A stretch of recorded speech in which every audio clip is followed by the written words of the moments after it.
The decision by the Venezuelan Supreme Court on the 28th of June to begin removal proceedings against the Attorney General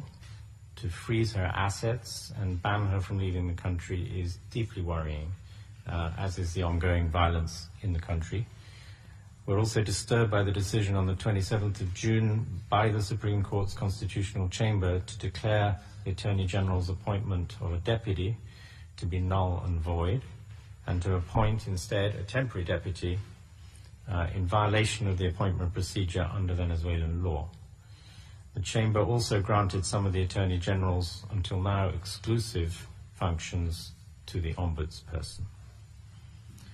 Since March, the Attorney General of Venezuela has taken important steps to defend human rights, documenting deaths during the wave of demonstrations,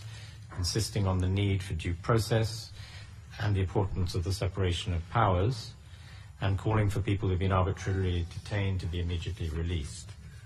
We're concerned that the Supreme Court's decisions appear to seek to strip her office of its mandate and responsibilities as enshrined in the Venezuelan Constitution,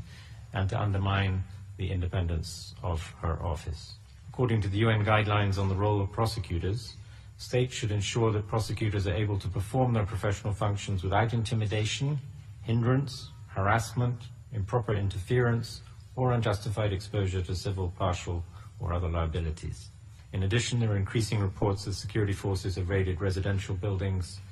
conducted searches without warrants, detained people allegedly with the intention of deterring them from participating in demonstrations, and also while searching for opposition supporters. We urge all powers of the Venezuelan state, so all the Venezuelan authorities, executive, judiciary, and other authorities, to respect the Constitution and the rule of law, and call on the government to ensure that the rights to freedom of peaceful assembly and freedom of opinion and expression are guaranteed. We also call on all people in Venezuela to only use peaceful means to make themselves heard, and urge all parties to renounce violence and harassment of opponents.